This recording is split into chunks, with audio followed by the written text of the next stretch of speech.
जैसा कि हमने पिछले एपिसोड में देखा था कि फैंगलिंग और उसके टीम को चार तरफ से लावा डीमन ने घेर लिया था और उसके बाद लियान ने अपने पॉइजन किलिंग अटैक की मदद से सभी सभी डीमन को एक ही झटके में इरेज कर दिया था। और उसके बाद फैंगलिंग कहता है कि मैं अकेला ही आगे जाऊंगा और तुम लोग शहर में वापस चले जाओ। और ये सुनने के बाद कोई भी इस बात से राजी नहीं होता, लेकिन हम देखते हैं कि फैंगलिंग वो किसी की नहीं सुनता और अकेले ही ट्रेजर को ढूंढने के लिए निकल जाता है। और दूसरी तरफ याली वो भी एक जगह के लिए निकल जाती है, ऑप्शन हाउस के लिए, ताकि वो फैगलिंग को बचा सके। और हम देखते हैं कि डीमन किंग और दो लोग ही आखिरी में बच जाते हैं और डीमन किंग कहता है कि अब हमें भी अपने रास्ते पे निकल जाना चाहिए फैगलिंग का पीछा करने के लिए, ताकि हम उसको बचा सके अगर वो किसी मुसीबत में हो।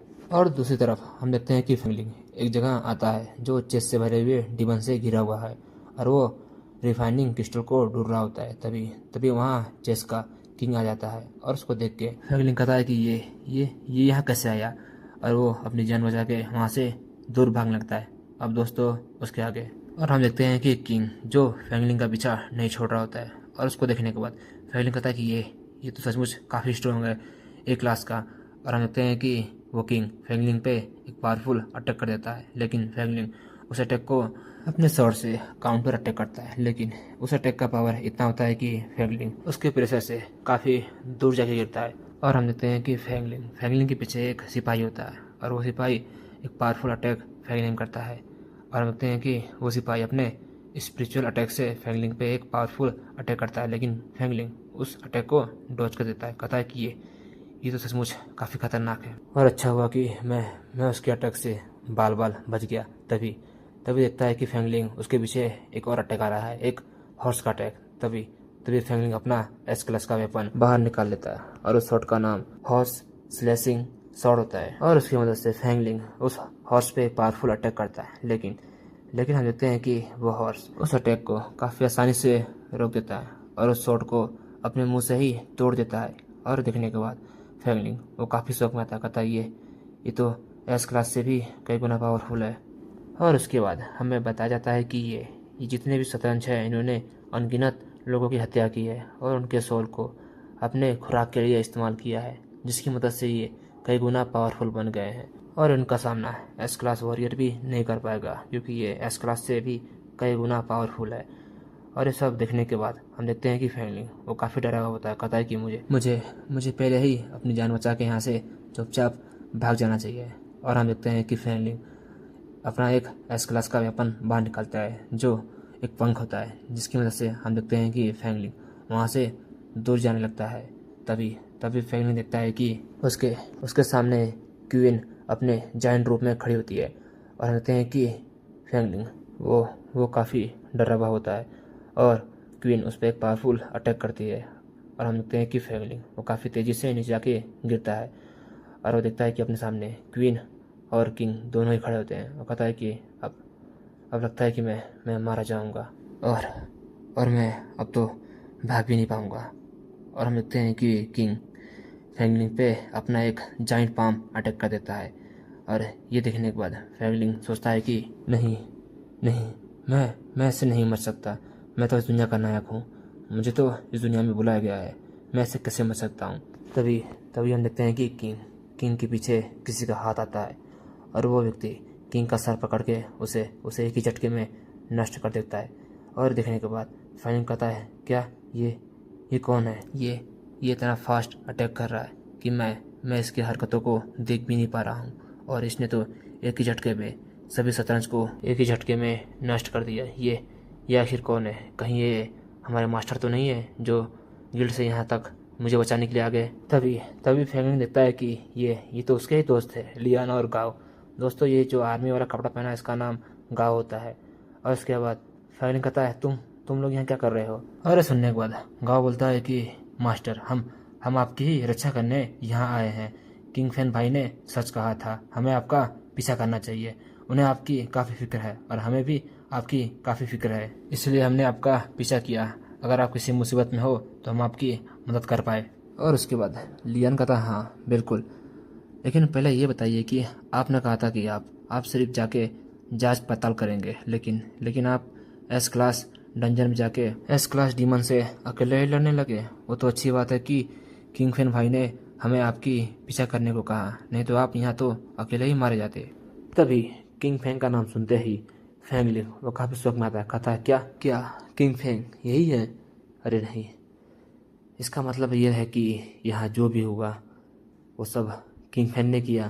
तभी किंग फैन देखता है कि जिन सभी शतरंज के मोहरों को उसने ख़त्म किया उनके अंदर से सोल बाहर निकल रहे हैं। और उसको देखने के बाद किंग फैन सोचता है कि ये वो तो नहीं है जिन सभी लोगों को शतरंज के मोहरों ने ख़त्म किया उनके सोल, लेकिन लेकिन ये मेरा धन्यवाद क्यों कर रहे हैं? और इनको पता है कि मैं डीमन किंग हूँ, फिर भी ये मेरा शुक्रिया अदा कर रहे हैं और ये अजीब सा क्रिस्टल मुझे दे रहे हैं। और हमें बताया जाता है कि ये क्रिस्टल आखिर है क्या चीज़। ये एक प्योरीफाई क्रिस्टल है जो किसी भी सोल या किसी भी पॉइजन को प्योरीफाई कर सकता है। और ये सब देखने के बाद फैंगलिंग सोचता है कि धिक्कार है, ये उसके हाथ लग गया, इससे बुरा और क्या हो सकता है। और हम देखते हैं कि डीमन किंग फैंगलिंग के चेहरे की स्वभाव को देख रहा होता है और कहता है कि कहीं ये आप तो नहीं चाहते थे?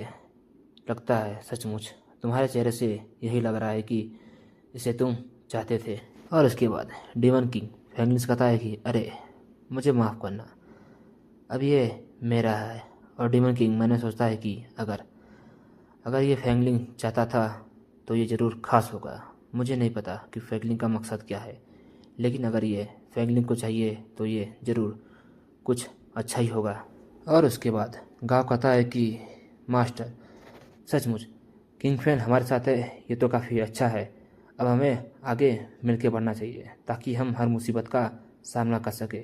और सब सुनने के बाद फैमिली मन में सोचता है कि अरे मैं किंग फैन से अब वो क्रिस्टल भी नहीं छीन सकता इन सब के सामने। अगर अगर मैंने ऐसा कुछ किया तो इन सब के सामने मैं बुरा साबित बन जाऊंगा। और वैसे भी किंग फैन ने ही वो क्रिस्टल प्राप्त किए हैं। और वैसे भी अगर अगर मुझे कुछ समय और मिलता और ये लोग यहाँ नहीं आते तो मैं ज़रूर ही उस राजा को अकेले ही ख़त्म कर देता। और उसके बाद फैगलिन कहता है कि चुप चुप हो जाओ सभी लोग, मुझे मुझे तुम लोग की चिंता की कोई आवश्यकता नहीं है। और हम देखते हैं कि फैगलिन वहाँ से भागते हुए कहता है कि तुम सभी लोग वापस चले जाओ, मैं अकेले ही सभी जगह का जांच करके वापस आऊँगा। और हम देखते हैं कि ये देखने के बाद सभी लोग कहते हैं कि प्लीज़ मास्टर प्लीज़ ऐसे अकेले मत जाइए, हमें आपकी मदद करने दीजिए। लेकिन हम देखते हैं कि फैंगलिंग वो किसी की नहीं सुनता और सोचता है कि क्या हुआ अगर किंग फेड ने प्यूरीफाई क्रिस्टल प्राप्त कर लिया, लेकिन शेष जितनी भी वस्तुएं हैं जो उस प्यूरीफाई पॉइजन मेडिसिन बनाने के लिए चाहिए उसे तो मैं ही प्राप्त करूंगा। और सब देखने के बाद डीमन किंग सोचता है कि ओ फैंगलिंग, तुम चाहे जितना भी छुपा लो, चाहे जितना भी कोशिश कर लो, लेकिन हम तुम्हारा पीछा नहीं छोड़ेंगे। और तुम जो भी करना चाहो उसको मैं तुमसे पहले ख़त्म कर दूंगा और वो चीज़ मैं सबसे पहले प्राप्त कर लूँगा। अब तुम चाहे जितना भाग लो लेकिन मुझसे दूर नहीं जा पाओगे। और उसके बाद हम एक जगह का सीन देखते हैं जिस जगह का नाम S class dungeon bones lake होता है, मतलब हड्डियों का तालाब। और हम लगते हैं कि डीमन किंग जो फैंगलिन से पहले ही वहाँ पहुँच जाता है और वहाँ के ट्रेजर को अपना बना लेता है। कहता है कि माफ़ करना, ये अब मेरा है। और दोस्तों इसका नाम 3 फायर क्रिस्टल होता है। और सब देखने के बाद फैंगलिन वो काफ़ी गुस्से में आता है। कहता है कि तुम फिर से आ गए, लेकिन कोई बात नहीं, मैं तुमसे आगे ही रहूँगा और बाकी चीज़ें मैं ही प्राप्त करूँगा। और उसके बाद हम देखते हैं कि फैंगलिन फिर से पीछे हो जाता है और डीमन किंग कहता है कि फैंगलिन कहीं तुम्हें चोट तो नहीं लगी? माफ़ करना, लेकिन अब ये मेरा है। और हमें बताया जाता है कि ये एक बोन ड्रैगन स्केल होता है जो एस क्लास डंजन बोन रेगिस्तान से प्राप्त होता है। और उसके बाद सीन शिफ्ट होता है और हम देखते हैं कि फैंगलिन और डीमन किंग दोनों एक अलग जगह पे आ जाते हैं जिसका नाम विंड विसिल एबिस होता है। और डीमन किंग उससे पहले ही वहाँ के ट्रेजर को प्राप्त कर लेता है और कहता है कि अरे भाई माफ़ करना, ये भी अब मेरा हुआ। और उस ट्रेजर का नाम होता है पियरलेस वाटर। और हम देखते हैं कि फैंगलिन वो चाह के भी कुछ नहीं कर पाता, सिर्फ चिल्लाने के। और सब देखने के बाद गाँव कहता है कि मास्टर प्लीज़ आप गुस्सा मत करिए, हमारे छोटे भाई किंग फैन को सिर्फ आपकी चिंता है, इसलिए वो आपकी मदद कर रहे हैं, प्लीज़ आप गुस्सा मत करिए। और हम देखते हैं कि फैंगली वो काफ़ी गुस्से में होता है, सोचता है कि अरे यार धिक्कार है साला, एक भी ट्रेजर को मैं प्राप्त नहीं कर पाया, इसने सब मुझसे छीन लिया और मैं चाह के भी कुछ नहीं कर पा रहा हूँ। और हम देखते हैं कि डीमन किंग के पास सभी ट्रेजर होते हैं और वो सोचता है कि आखिर फैंगलिंग इन सभी ट्रेजर को पाने के लिए इतना बेताब क्यों है। और मैं जानता हूँ ये ट्रेजर काफ़ी कीमती है, लेकिन फैंगलिंग को पैसों की तो ज़रूरत नहीं है, तो आखिर फैंगलिंग इन सभी ट्रेजर से क्या चाहता था।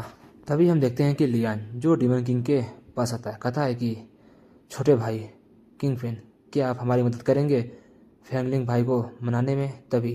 तभी लियान देखता है कि ये वही तो नहीं है जिसको मैं इतने सालों से तलाश कर रहा हूँ। और उसके बाद लियान कहता है कि छोटे भाई किंग फैन, क्या मैं एक बार उन सभी ट्रेजर को देख सकता हूँ जिनको आपने प्राप्त किए हैं। और दोस्तों इसी के साथ ये एपिसोड यही ख़त्म होता है। दोस्तों माफ़ करना कि मैं कल वीडियो अपलोड नहीं कर पाया, अब से दोस्तों मैं कोशिश करूँगा कि वीडियो टाइम पे आए। बाय दोस्तों, मिलते हैं नेक्स्ट एपिसोड में।